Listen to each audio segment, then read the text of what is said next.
Vamos a ir al libro de Hechos, Hechos 16. Cuando hablamos de tiempo correcto y de forma correcta, es porque hay una manera de hacer las cosas con Dios. No hay dos. No hay dos. Es decir, Jesús dijo, el que no junta desparrama, el que conmigo no es, contra nosotros es. O sea, yo no puedo estar o en el medio o decir, bueno, todos los caminos conducen a Roma. No, no. Puede ser que a Roma te lleve, pero a Dios no. A Dios hay un solo camino y Jesús dijo, yo soy el camino, la verdad y la vida. Nadie llega al Padre si no es por mí. Entonces, no, pero a mí me dijeron que el tal, el la, el... No, te van a llevar a otro lugar. Y cuando te quieras acordar, te vas a dar cuenta que eso te llevaba al lugar donde no querías ir, al lugar donde nadie quiere ir. ¿Cuántos están deseosos de irse al infierno? Levánteme la mano. No lo logré, nadie.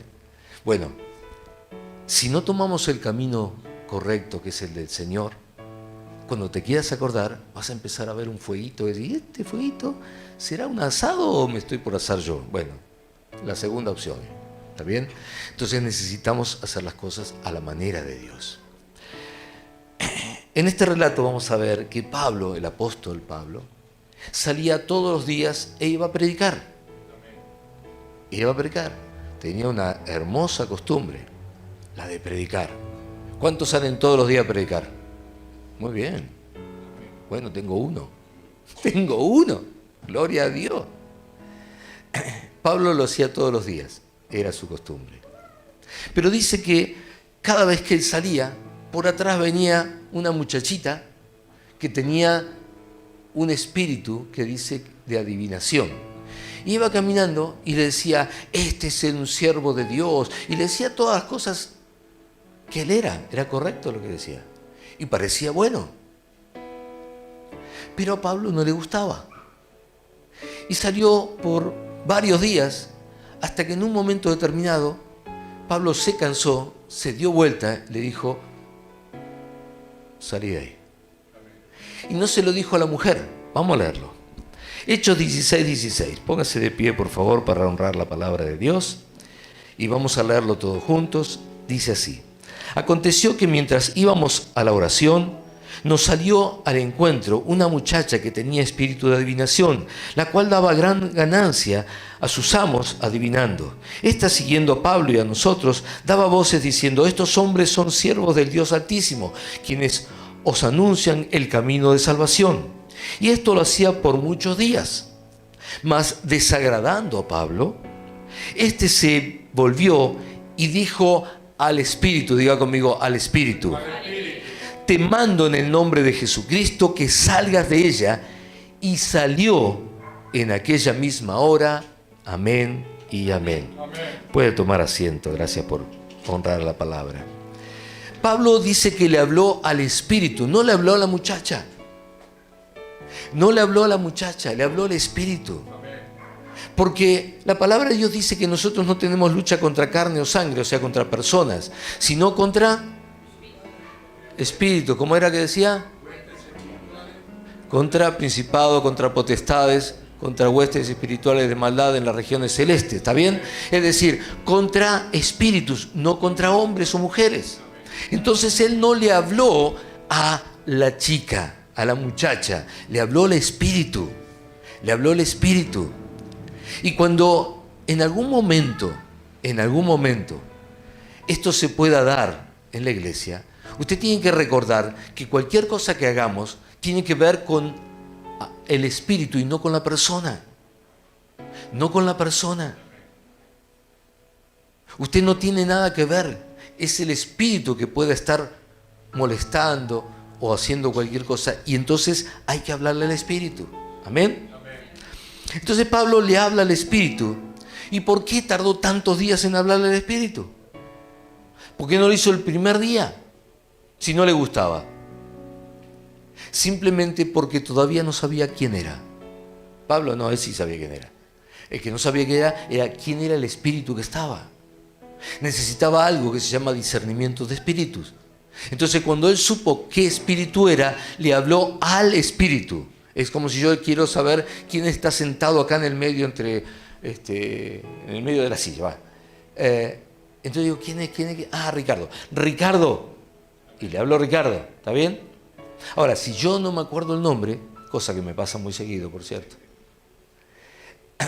y digo, no, pará. No. Y entonces, el día que me acuerdo, Ricardo, ¿está bien?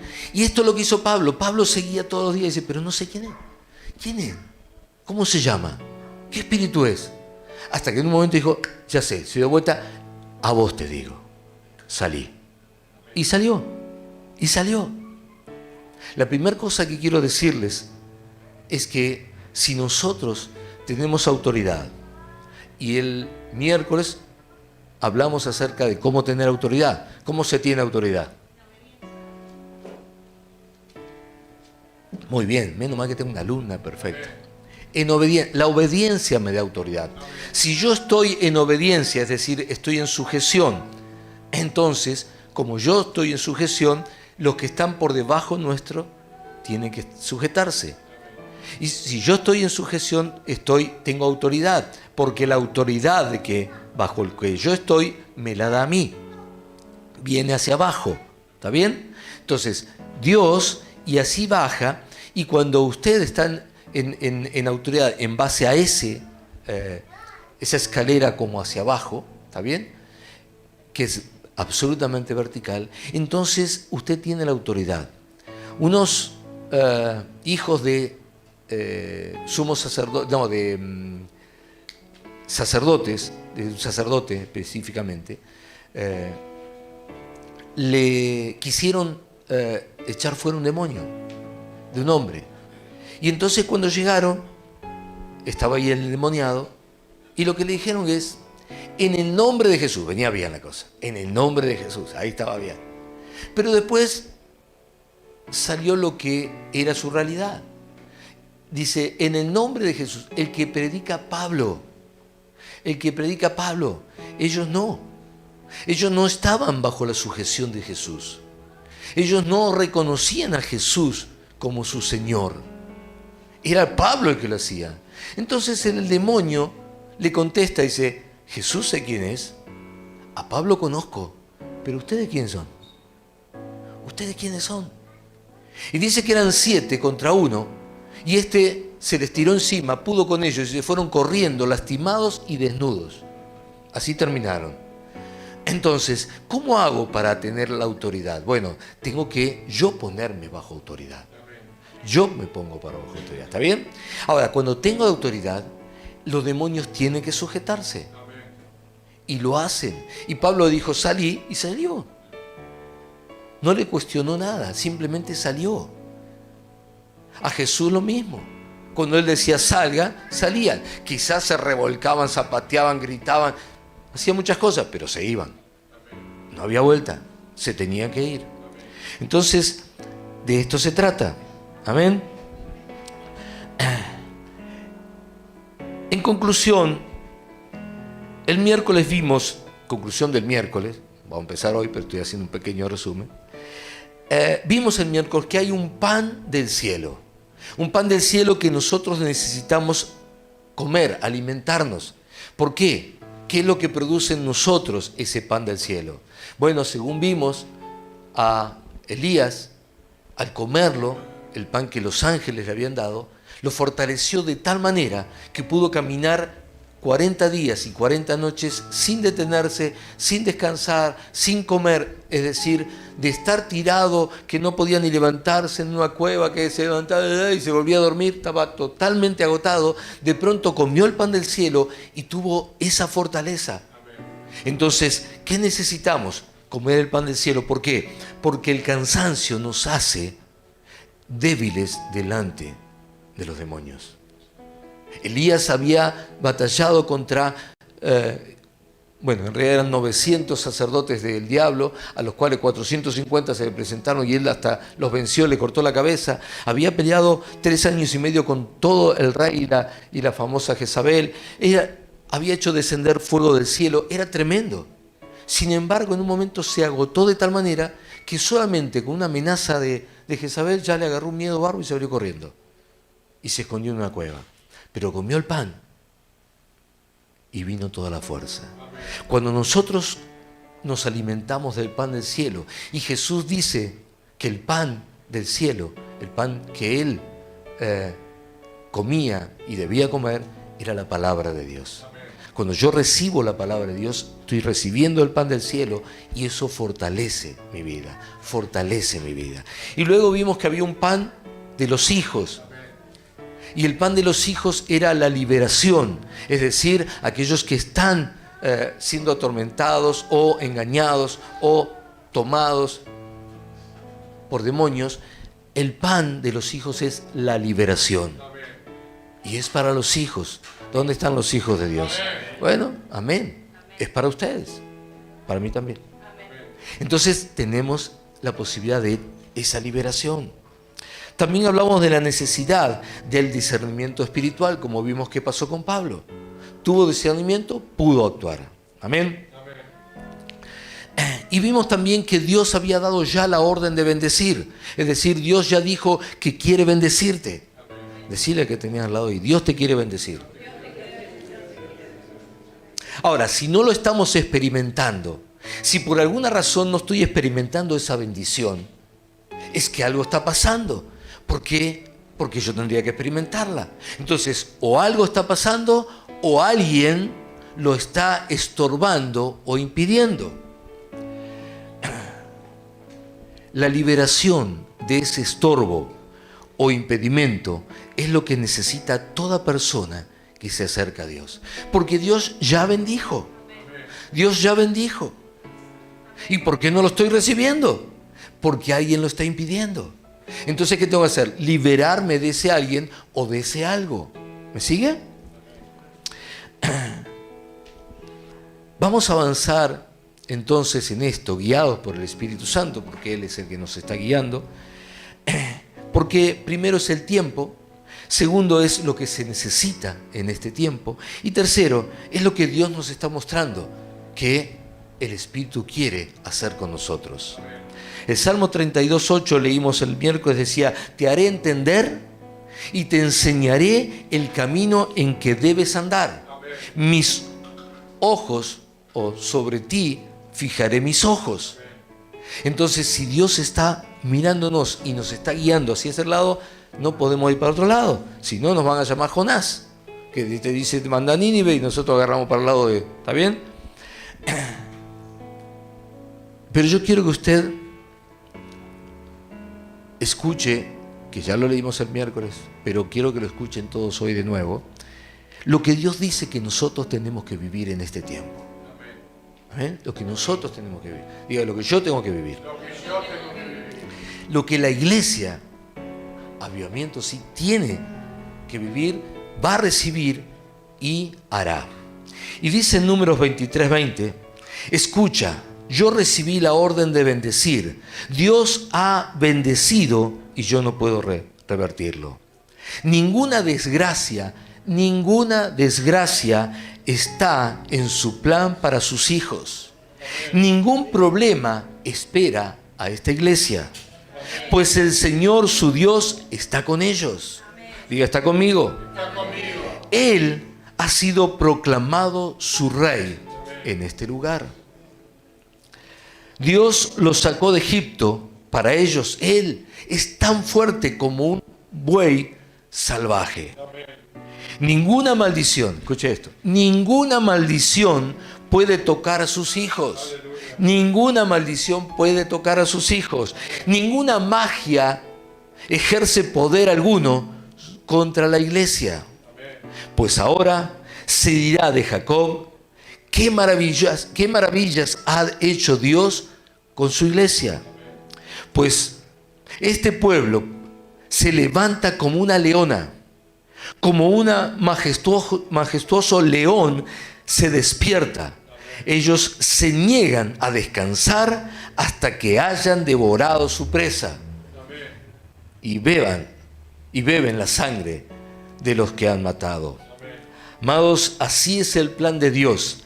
Así debemos nosotros andar, y así deben andar todos los que se acercan a Dios para sujetarse a Él, para obedecer al Dios vivo. Y quiero hacer una primera declaración. Todo demonio que se oponga a estas palabras, caerá delante de este león que se despierta hoy para terminar con todas esas cosas. Amén.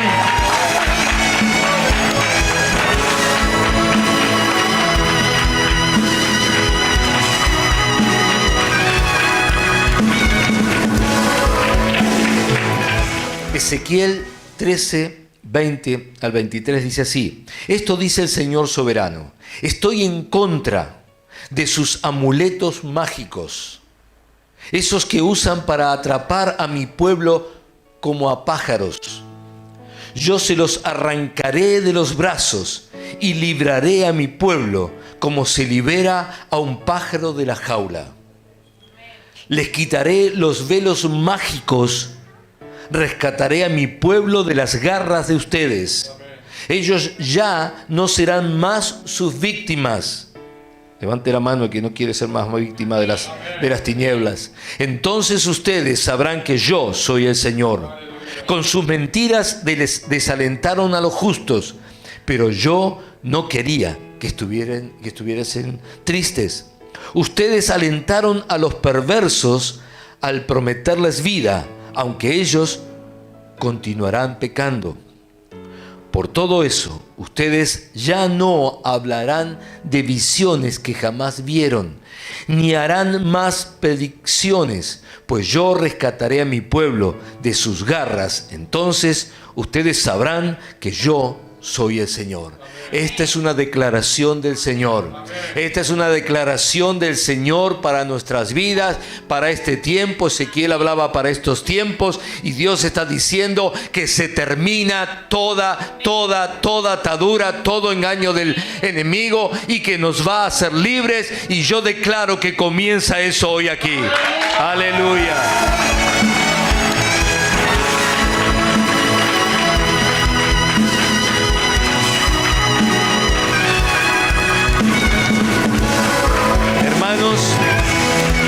Es hora de cambiar las cosas en lo espiritual. Es hora de cambiar las cosas en lo espiritual. Yo no sé usted, pero yo estoy cansado de que nosotros tengamos que estar a puertas cerradas y todos los demonios estén a puertas abiertas. Vamos a revertir esto. Van a tener que encerrarse, van a tener que huir y van a tener que irse lo más rápido posible de esta tierra. Amén. Amados, somos seres humanos que batallamos contra un mundo espiritual que no tiene misericordia, que no duerme, que no se cansa, que no descansa, que tiene en su frente grabada la palabra destrucción. ¿A quién quiere destruir? ¿A quién quiere destruir? ¿Sabe quién quiere destruir? ¿A quién? Bien, diga entonces conmigo, a mí. A mí. Hágalo personal, por favor. El diablo quiere destruirme a mí. Cuando usted lo haga personal, entonces va a saber que va a tener que salir a batallar, a pelear, porque si no lo va a destruir. El diablo no anda tratando de destruir el templo de la iglesia. Le importa tres pepinos el templo de la iglesia. Lo que él quiere destruir es a ti, a mí. Ahora, veo al menos 1, 2, 3, no sé si hay otra más, está acá y al lado, 4 niños, mamás y papás. El diablo quiere destruir a tu hijo. ¿Qué vas a hacer?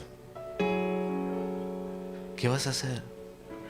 ¿Te vas a quedar sentadito ahí esperando? Ah, no, había otro, ya, no lo veía. Ahí medio grandecito, ya no es niño, ya es grandote ya. Pero bueno, ahí está su mamá. ¿Qué vamos a hacer? ¿Vamos a dejar que simplemente lo destruya? Porque el diablo quiere destruirlo. ¿O te vas a levantar para defender? Te vas a levantar porque sos grandote, te veo grandote ahí.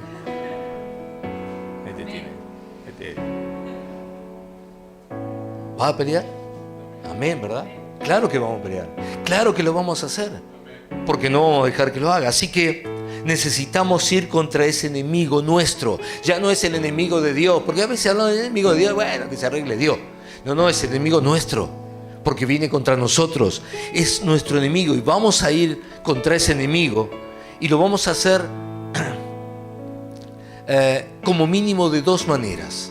La primera es transformando la realidad espiritual existente. Tenemos que transformar la realidad espiritual que existe. Hay una realidad espiritual que existe, que está, y la tenemos que transformar.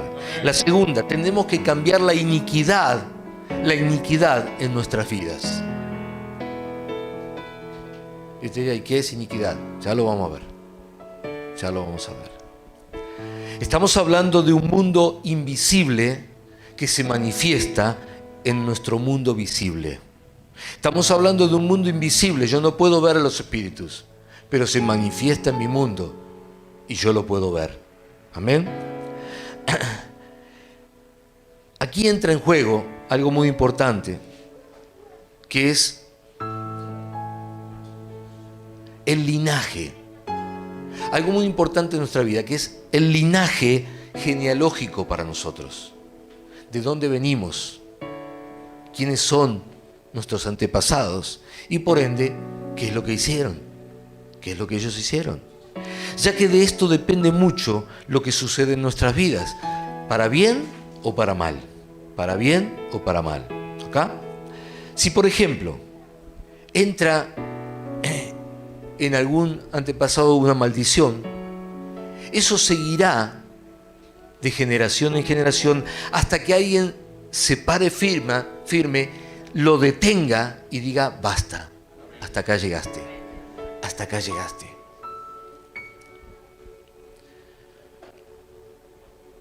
Necesitamos cortar todo eso. David, el rey David, famoso y grande rey David, el que de alguna manera luego termina siendo Jesús su descendiente, tuvo una tatarabuela, creo que por ahí andaba, por ahí le erré un tátara, pero por ahí andaba. Esta mujer había sido prostituta, ¿se acuerdan? Aquella que cuidó a los espías en Jericó y luego los salvó. Bueno, ella había sido prostituta. Y si bien Dios, por su acto en favor del pueblo judío, la redimió, la iniquidad siguió, y tanto siguió que llegó hasta David, y a sus hijos cayeron en exactamente lo mismo. Para que usted me entienda, haga de cuenta que usted agarra una madera, no importa el tamaño, y comience a clavarle clavos, la llena de clavos. Pero un día la tiene ahí llena de clavos. ¿Para qué lo hizo? Me gustaba clavar clavos, clavé clavos. Y tenía ahí la madera llena de clavos, pero en un momento dije, necesito una madera y esta me vendría muy bien. ¿Qué tengo que hacer? Sacar los clavos, ¿verdad? Entonces saco todos los clavos. Pero cuando saco los clavos, ¿qué pasa? Me encuentro que quedan todos huecos. La iniquidad son los huecos que quedan cuando Dios borra nuestros pecados. Dios borra todos nuestros pecados, pero quedan los agujeros. Eso es la iniquidad. Eso es figurativamente la iniquidad que queda. ¿Me entiende? Son huecos. Y escuche esto, por favor. El pecado es una cosa y la iniquidad es otra. Y son totalmente distintos. El pecado es la transgresión a la ley de Dios. Cuando yo transgredo la ley de Dios, estoy pecando. Pero Dios, a través de la sangre de Cristo, borra todos nuestros pecados. ¿Está bien? O sea que con el pecado no hay problema. Pero la iniquidad son esos huecos que quedaron. Esa iniquidad es la inclinación para hacer lo malo. Usted dice, ¿por qué la gente tiene inclinación para hacer lo malo? usted se ve en apuro, lo primero que hace es miente para zafar. No me diga que no. ¿Por qué? Porque lo tiene adentro. Y aunque yo me pase meses y meses explicándole que mentir es lo mismo que matar, que un pecado es un pecado y punto, cuando llega el momento, usted va a tener que pelear contra esa ligereza en tratar de zafar mintiendo. Porque hay una tendencia dentro, ¿a qué? A la maldad. Se llama iniquidad. La iniquidad, por cierto, se mueve en una línea espiritual. Usted puede ver en la Biblia cómo aparece una línea espiritual y por toda esa línea se va moviendo la iniquidad. En 2 de Samuel 12, ahí encontramos el famoso relato de David. Y ahí es donde la iniquidad se manifiesta en David. ¿Qué iniquidad? La iniquidad de aquella dije bien, tatarabuela. ¿Qué es lo que sucede con David? Tenía que ir a la guerra. No sé si me engancha. Tenemos que ir a la guerra espiritual. David tenía que salir a la guerra, pero la iniquidad lo llevó a quedarse. Y automáticamente que él accedió, entonces comenzó a trabajar. ¿Y qué hizo? Traicionó a su mejor amigo. Tomó a su mujer, la hizo suya. Luego lo hizo traer a su amigo que estaba así en la guerra. Y en definitiva lo engañó, le hizo de todo hasta que finalmente lo mandó a matar. La iniquidad de inmoralidad sexual de su tatarabuela vino hasta David y llegó a él, se manifestó y cometió maldad. Así funciona. Esto abrió la puerta en lo que era la descendencia de David. Abrió la puerta de tal manera que alcanzó a sus hijos. Uno de los hijos de David dice que tomó y violó a su hermana, diciendo que la amaba tanto, y aunque la joven se negó y se negó y se negó y se negó y se negó, él la tomó por la fuerza, y luego que la violó, dice que la repudió tanto o más que decía antes amarla. Otro que todos conocemos, Salomón, terminó tomando tantas mujeres extranjeras que terminó, el famoso Salomón, terminó en la apostasía. Aquel que le había entregado a Jesús su vida, que le había pedido sabiduría, que había hecho todo lo que había hecho, terminó apostatando de Dios. Terminó apostatando de Dios. Dice, pero puede ser Salomón, el hombre más inteligente. No le alcanzó la inteligencia para poder frenar, retener a la iniquidad. Llegó hasta ese punto. Y todo esto terminó con que el reino se dividió, se debilitó y comenzaron los problemas para el reino que David había alcanzado. Pablo le llama en segunda de Timoteo misterio de la misterio de la iniquidad. ¿Por qué le llama misterio? Porque trabaja misteriosamente sin que nadie se dé cuenta. ¿Cuántos me dicen yo tengo una iniquidad acá al costadito o acá en el bolsillo? Nadie sabe que tiene una iniquidad. En algún momento se manifiesta. Quizás pasan muchas generaciones y no se ve nada, y de pronto a uno lo alcanza y se manifiesta. Entonces, ¿de dónde salió este? ¿Cómo le agarró semejante locura? No es locura, es iniquidad que había en su familia, que venía y se manifestó en ese momento. Esto hace la iniquidad. Divide familias, trae roturas familiares, roturas matrimoniales, muertes prematuras. Y todo porque el ser humano tiene dentro esa inclinación a practicar lo malo. Está dentro. ¿Qué es lo que necesitamos? Bueno, ser libres del pecado y también de la iniquidad que deja el pecado.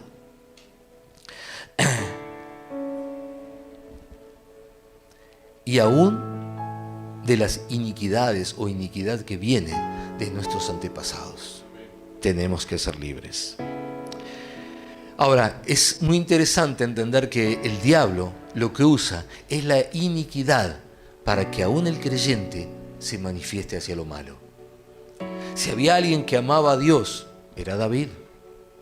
Si había alguien que estaba ungido por el Espíritu de Dios, era David. Sin embargo, la iniquidad pudo más. Por eso es tan peligrosa y por eso tenemos que levantarnos a hacer guerra espiritual.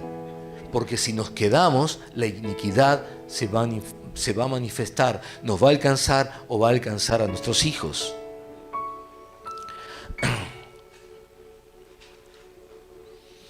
Por eso que los hijos de Dios que no aprenden a hacer guerra espiritual, es decir, a salir a la guerra y hacen lo que hizo David, se quedó. Vengo a la iglesia y me siento a calentar silla, dicen algunos pastores. O me quedo así y entonces la iniquidad puede conmigo, o me levanto a hacer guerra. Si me quedo así, están destinados, todo aquel que se queda está destinado a que el diablo los moleste continuamente y que la iniquidad sea la puerta para que el diablo entre. Pero si me levanto a hacer guerra, entonces la cosa cambia. El diablo ya no puede, porque ahora yo soy el que ataco. Hermanos, vamos a ver la historia bíblica de un hombre que en medio de todo el desastre que estaba viviendo el pueblo de Israel, todo lo que era el pueblo de Dios, se levantó a hacer guerra espiritual. Y quiero que la veamos y veamos cómo lo hizo. Se llama Josías, es aquel famoso reformista, aquel que hizo todas las reformas. Este hombre es el instrumento de Dios para una reforma religiosa y espiritual. Un hombre sensible a Dios y dispuesto a obedecer a la palabra de Dios. Son las dos cosas que necesitamos: sensibilidad para Dios y estar dispuestos a obedecer la palabra de Dios. Amén. También involucró a todos aquellos que estaban bajo su cargo. Es decir, cuando tenemos un mandato de Dios, como tenía Josías, lo que necesitamos también es involucrar a otros. Entonces, lo que estamos haciendo hoy, o que hemos comenzado el miércoles, tratando de involucrar a todo aquel que quiera en la iglesia. Amén. Involucró a todos los que estaban bajo su cargo y se comprometió junto a los suyos a poner en práctica todo lo que Dios había revelado en su palabra. Vamos a ver algunos puntos fundamentales de esa reforma y el alcance de las reformas de Josías en Judá específicamente. Vamos a leer 2 de Reyes 23.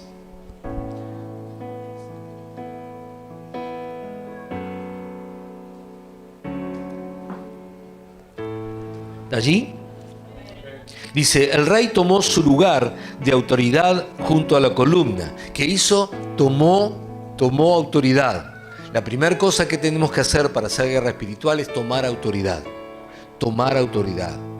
Dijimos hoy que tenemos autoridad porque estamos bajo sujeción, en obediencia a Dios y a las autoridades que Dios ha puesto. Amén. Y renovó el pacto en presencia del Señor. ¿Cuántos están bajo pacto? Bueno, yo voy a decirles algo, porque todos creen, no, yo ya no estoy bajo, el pacto viejo pasó, todas las cosas, nada. Pero Jesús, en esa última cena, dijo que nos ponía a todos bajo un nuevo pacto.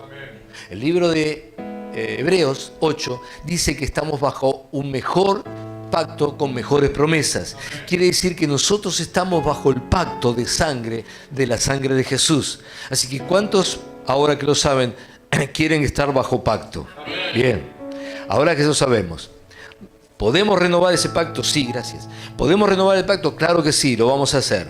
Se comprometió a obedecer al Señor cumpliendo sus mandatos, leyes y decretos con todo el corazón y con toda el alma. De esa manera confirmó todas las condiciones del pacto que estaban escritas en el rollo, y toda la gente se comprometió con el pacto. Seguidamente el rey dio instrucciones al sumo sacerdote Hilcías y a los sacerdotes de segundo rango y a los porteros del templo para que quitaran del templo del Señor todos los objetos que se usaban para rendir culto a Baal. ¿Sabe quién es Baal? El diablo. El diablo. ¿Está bien? A Acera, la compañera del diablo, y a todos los poderes de los cielos.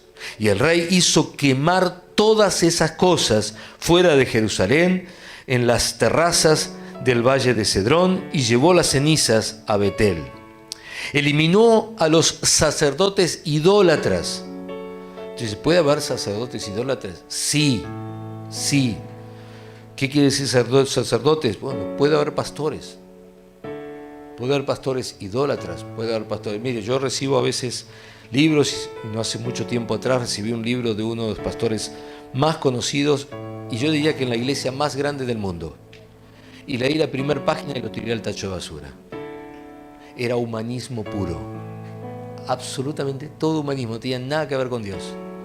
¿Sí? Entonces, sí que los hay. Tenemos que estar atentos. Eliminó a los sacerdotes idólatras que habían sido nombrados por los reyes anteriores de Judá, porque ofrecían sacrificios en los santuarios paganos por todo el territorio de Judá y hasta en los alrededores de Jerusalén. También ofrecían sacrificios a Baal, al sol, a la luna, a las constelaciones y a todos los poderes de los cielos. Y el rey quitó del templo del Señor el poste dedicado a la diosa Acera y lo llevó fuera de Jerusalén, al valle de Cedrón, donde lo quemó. Luego molió las cenizas del poste hasta hacerlas polvo y tiró el polvo sobre las tumbas de la gente. Después le explico algunas cosas que dicen acá. También derribó las habitaciones de los prostitutos y las prostitutas, de los santuarios paganos ubicados dentro del templo del Señor, donde las mujeres tejían mantos para el poste dedicado a la diosa Acera. Josías trasladó a Jerusalén a todos los sacerdotes que vivían en otras ciudades de Judá. También profanó los santuarios paganos donde había ofrecido sacrificios desde Geba hasta Beerseba. Destruyó los santuarios que estaban a la entrada de la puerta de Josué, gobernador de Jerusalén. Esta puerta estaba situada a la izquierda de la puerta principal de la entrada de la ciudad. A los sacerdotes que habían servido en los santuarios paganos no se les permitió servir en el altar del Señor en Jerusalén, pero se les dio permiso para comer pan sin levadura con los otros sacerdotes. Después, el rey profanó el altar de Tofet en el valle de Ben-Hinón, a fin de que nunca más nadie lo usara para sacrificar un hijo o una hija en el fuego como ofrenda a Moloc. Después se lo explico. También quitó de la entrada del templo del Señor las estatuas de los caballos que los reyes anteriores de Judá habían dedicado al sol, las cuales estaban cerca de las habitaciones del eunuco Natán Melec, un funcionario de la corte. El rey también quemó los carros de guerra dedicados al sol. Josías derribó los altares que los reyes de Judá habían construido en la azotea del palacio, sobre la habitación de Acaz en el piso de arriba. El rey destruyó los altares de Manasés, que Manasés había construido en los dos atrios del templo del Señor. Hizo añicos y esparció los pedazos en el valle de Cedrón.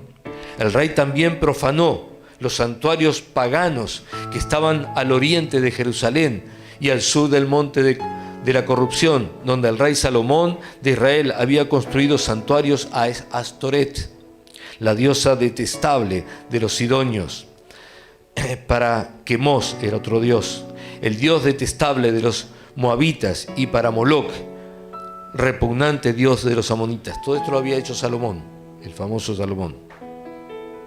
Destrozó las columnas sagradas y derribó los postes dedicados a la diosa Cera. Luego profanó estos lugares al esparcir huesos humanos sobre ellos. El rey también derribó el altar que estaba en Betel, el santuario pagano de Jeroboam, hijo de Nabat, había levantado cuando hizo pecar a Israel. Quemó el santuario y lo molió hasta convertirlo en cenizas, y quemó el poste dedicado a la diosa Acera. Luego Josías se dio vuelta y notó que había varias tumbas en la ladera de la colina. Ordenó que sacaran los huesos, los quemó sobre el altar de Betel para profanarlo. Todo sucedió tal como lo había anunciado el Señor por medio del hombre de Dios cuando Jeroboam se paró junto al altar durante el festival. Después Josías se dio vuelta y miró hacia arriba, y la tumba del hombre de Dios que había predicho estas cosas. ¿Qué es ese monumento que está allí?, preguntó Josías. Y la gente de la ciudad contestó: es la tumba del hombre de Dios que vino desde Judá y predijo precisamente lo que tú acabas de hacer al altar de Betel. Déjenlo en paz, respondió Josías, no molesten sus huesos. Por lo tanto, no quemaron sus huesos ni los del viejo profeta de Samaria. Después Josías demolió todas las edificaciones que había en los santuarios paganos de los pueblos de Samaria, tal como lo hizo en Betel. Estas construcciones fueron obra de diversos reyes de Israel.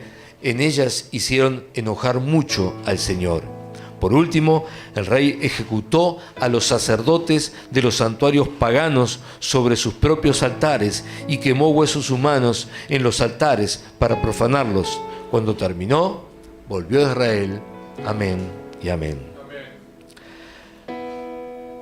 Tuvo trabajo, ¿no? No es fácil. No es que, bueno, ya está. Es trabajo. Esto nos muestra lo profundo de la idolatría que había en Judá. Lo profundo de la idolatría que había en Judá. Había ídolos dedicados a Baal, a Acera y a todo el ejército del cielo, a todas las estrellas, todo lo que hay en el cielo, a todos le tenían un...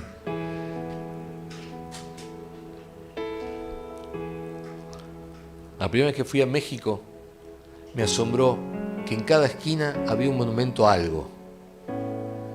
Era dedicación a todo lo que se andaba por ahí, todo tenía un monumento, todo tenía una dedicación, todo de... Impresionante. Llegar allá y ver eso es impresionante. Cuando él arroja las cenizas sobre las tumbas, no era que estaba tratando de estorbar o profanar esos sepulcros. Era exactamente al revés. Como ahí había huesos de muertos, él tomó todo lo que era de la idolatría y lo echó sobre eso. Entonces así profanó a la idolatría. ¿Se entiende? Ahora, la reforma de Josías no solamente sacó, quemó, destruyó los objetos, sino también a las personas pecaminosas que promovieron y permitieron que esos objetos estuvieran allí. Es decir, los objetos no vinieron solos hasta el templo. No se quedaron allí porque se quisieron quedar, sino que alguien vino y los trajo, y alguien vino y lo mantuvo. Si no hacemos eso, si no atacamos a los idólatras que hicieron eso, y solo se ataca al elemento, a la figura, lo que va a pasar es que yo rompo eso y al otro día vienen y traen otro. ¿Está bien? O sea, no sirve solamente... Miren, me acuerdo una vez en otra ciudad, unos jóvenes, cuando se habló de todas estas cosas, un día se le agarró la loca y fueron y rompieron, hicieron a pedazos toda una cabina, no sé cómo se llama, de Gauchito Gil, ¿no? El altar y todas esas cosas. Pues, rompieron todo. Está bien, bueno, qué sé yo, su ímpetu. Pero no sirve de nada porque día más, día menos lo van a reconstruir. Lo que hay que hacer es cambiar a los que los construyeron. Hay que ir contra los demonios que están en los que los construyeron, porque si no lo van a seguir construyendo. Y lo que hizo Josías fue las dos cosas: los altares y también a las personas, a los sacerdotes. Tenemos que liberar y liderar a esas personas. Dice que además derribó los lugares de prostitución de idolatría. Es decir, supuestamente la prostitución era sagrada para una parte integral de esa adoración que era a la reina Acera. Todo eso lo consideraban sagrado y lo hacían como para ese Dios. Amén. Él sacó todo eso. Dice que asimismo profanó a Tofet, quitó también los caballos de los reyes, derribó además los altares, quebró estatuas, derribó imágenes de acera. Bueno, todo eso es lo que hizo. Pero en estos pasajes podemos ver que se revela algo de la extensión de la idolatría oficial. ¿Y por qué digo esto? Porque a veces no nos damos cuenta que hay una idolatría oficial. Hay una idolatría oficial.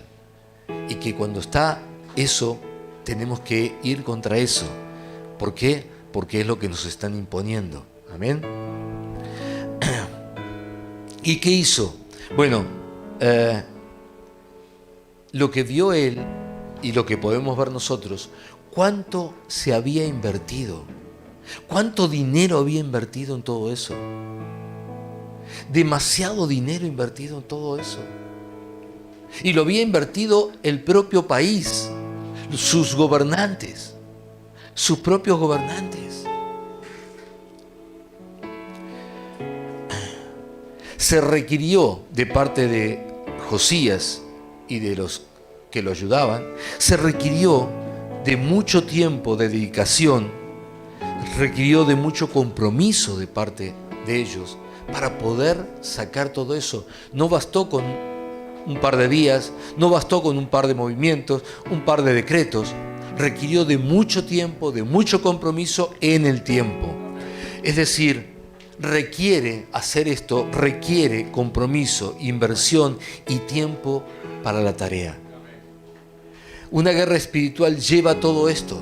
Así como una guerra lleva tiempo, preparación, dinero para las armas, todo eso, y un compromiso a hacerlo, también una guerra espiritual requiere de todo eso. Amén. Y quiero, en esto que leímos, detenerme en lo último. Dice, profanó a Tofet, que está en el valle de Hinnom. Aquí parece que lo que hacía era, donde estaba ese Dios, llevaban toda la basura de la ciudad. Y para poder deshacerse de ella, la prendían fuego. Y estaba prendida a fuego todo el día, todos los días, todo el año. Mucho fuego. Ahí estaba ese altar. Ahí estaba el tal Moloc. ¿Y qué hacían? Bueno, primero quiero decirle que se parecía a un infierno. Algunos hacen referencia a eso. Pero además, ¿qué hacían? Llevaban a sus hijos y los quemaban ahí como sacrificio a ese rey Moloc. Algunos rabinos dicen que Tofet lleva su nombre por Top, T-O-P-H, que es un tambor. Top es un tambor. Dice porque esos instrumentos usaban para tapar los gritos de los niños cuando eran quemados. Yo no sé si a ustedes, pero a mí sí. ¿Les recuerda esto de los tambores? ¿Les recuerda algo que cada tanto escuchamos por el barrio? ¿Sí? Ya saben a quién están adorando y de qué viene y de dónde viene. Ahora, si como Josías o como leímos que Ezequías nos enseñó, también nosotros decidimos hacer guerra espiritual,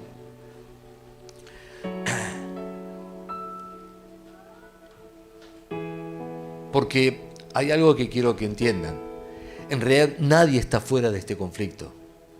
Usted me puede decir, no, yo me quedo acostado. Yo la miro de costado. No puede. El diablo ya te incluyó. Ya estás dentro. No vas a zafar. Es como le dijo el tío a Esther, ¿se acuerdan? Dice, salvación de algún lado va a mandar el Señor, pero no creas que porque estás ahí en el lugar de reina vas a zafar. También va a venir sobre ti la muerte. Y esto es lo mismo. No podemos zafar. Ya somos parte de este conflicto. Es decir, necesitamos quitar, derribar y destruir todo lo que esté relacionado con las tinieblas. Esa es nuestra tarea. Tenemos que derribar, pero no es una tarea física, no tengo que ir a salir a romper los altares del Gauchito Gil. Tengo que hacerlo espiritualmente. Estamos hablando de una guerra espiritual, ¿está bien? Todo lo que es ocultismo, lo que es brujería, hechicería, magia, todo lo que es de los santeros, el espiritismo, todo eso, contra todo eso no tenemos que levantar. También tenemos que liberar o echar o sacar de algún modo a los que sirven de sacerdotes a esos dioses, a esos demonios. También tenemos que ir contra ellos. Un apóstol el otro día decía, yo estaba haciendo guerra espiritual en toda su ciudad, que era terrible, terrible, terrible. Y entonces un día estaba tan furioso contra todas esas tinieblas que empecé a orar y dice, créame, si lo digo delante de Dios, así oré. Dice, Señor, saca de esta ciudad a todos estos santeros, sácalos, échalos, haz lo que terminen con todo esto, o si no, mátalos.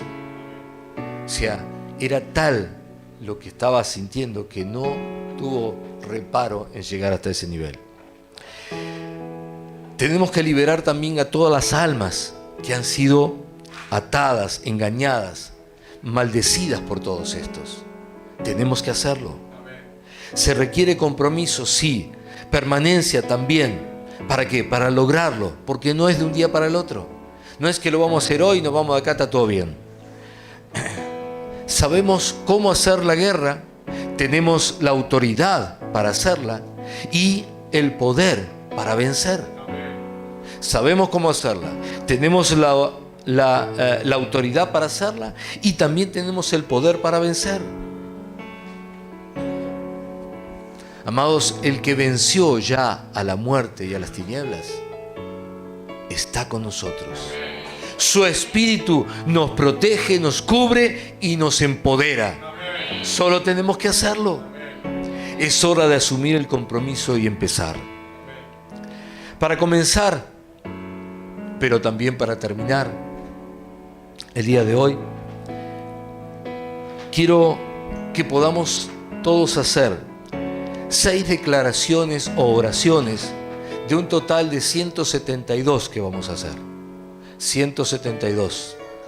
Son 172 declaraciones y oraciones con que yo todos los días que no hay culto, porque los días que está el culto estoy acá, pero los días que no hay culto, vengo aquí a la iglesia y peleo la guerra espiritual, la batalla, todos los días a la tardecita con las 172 declaraciones. Hoy vamos a leer nada más que 6. Solamente 6. Estas declaraciones llegaron a nuestras manos de los quizás más experimentados en cuanto a guerra espiritual. Ellos nos la compartieron a nosotros, nos permitieron servir y ellos la trajeron desde África. África es la región donde más guerra hay en este aspecto, porque es donde más se han levantado los demonios y ellos las trajeron de allí y nosotros vamos a comenzar a usarla. Quizás mientras estemos haciendo estas declaraciones y oraciones, alguno de ustedes empiece a sentir algún malestar, molestias, ganas de vomitar, hasta falta de control, pero no se preocupe por nada de lo que pueda estar sintiendo. Solamente es alguien que estaba allí molestando, impidiendo que usted recibiera todas las bendiciones de Dios, y ahora tiene que salir. Y como no quiere, va a empezar a molestarse, pero va a salir. Va a salir, va a salir. Solamente tiene que dejarlo salir y punto, nada más. Amén. Así que vamos a hacer estas declaraciones. Son solamente 6, pero cosas poderosas van a suceder. Amén. Yo voy a leerlas. Cada cosa que lea, usted después la repite, pero repítela con convicción, no por repetir, sino con convicción. Amén. Hago estas oraciones en la autoridad del nombre de Jesucristo y doy gracias y alabanzas. Amén. Ahora sí. Vamos entonces. Revoco el hechizo, el conjuro de todo paila, de hechicería y brujería en el nombre de Jesús. Yo rompo toda paila de hechicería, brujería, santería, espiritismo, satanismo en el nombre de Jesús. Que toda paila maligna case de cazar y persiga a su dueño en el nombre de Jesús. Toda caldera maligna o paila maligna sean juzgadas desde el cielo en el nombre de Jesús. Todo consejo de bruja operando y trabajando en mi contra, en contra de los pastores, en contra de la Iglesia Avivamiento San Isidro, en contra de mi familia, no prosperarán en el nombre de Jesús. Todo acuerdo con Satanás, todo acuerdo con el infierno, todo acuerdo con el cementerio sobre mi vida, acerca de mi vida, acerca de la Iglesia Avivamiento, sí, yo lo cancelo ahora en el nombre de Jesús. Toda proyección astral en mi contra, yo las frustro en el nombre de Jesús.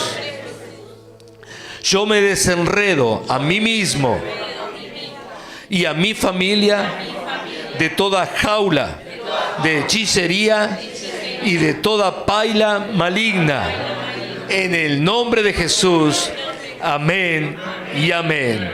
Levante sus manos al cielo. Señor, en el nombre de Jesús, en esta misma hora, nos levantamos con la autoridad que tú has puesto sobre nuestras vidas, ha descendido sobre nosotros por el Espíritu Santo. Nos levantamos con esa autoridad en el nombre de Jesús para ir contra todo espíritu inmundo, contra toda potestad, contra todo imperio, contra todo aquel que se haya levantado en contra de tu voluntad para impedir mi bendición en el nombre de Jesús. Y declaro que esta noche yo me levanto como guerrero de Dios, como parte del ejército de Dios, para la batalla final, para hacer una guerra espiritual total, completa y hasta el final, para liberar esta tierra, para liberar esta ciudad, para liberar, Señor, nuestra iglesia, nuestra familia, nuestras vidas, en el nombre de Jesús. Y me declaro hijo, hija de Dios. Me pongo bajo la autoridad del Señor Jesucristo y respeto sus autoridades en el nombre de Jesús. Señor, te doy gracias, te alabo en esta hora, bendigo tu nombre. Y Señor, mis alabanzas y toda gloria para ti en el nombre de Jesús. Amén, amén y amén. Aleluya, aleluya.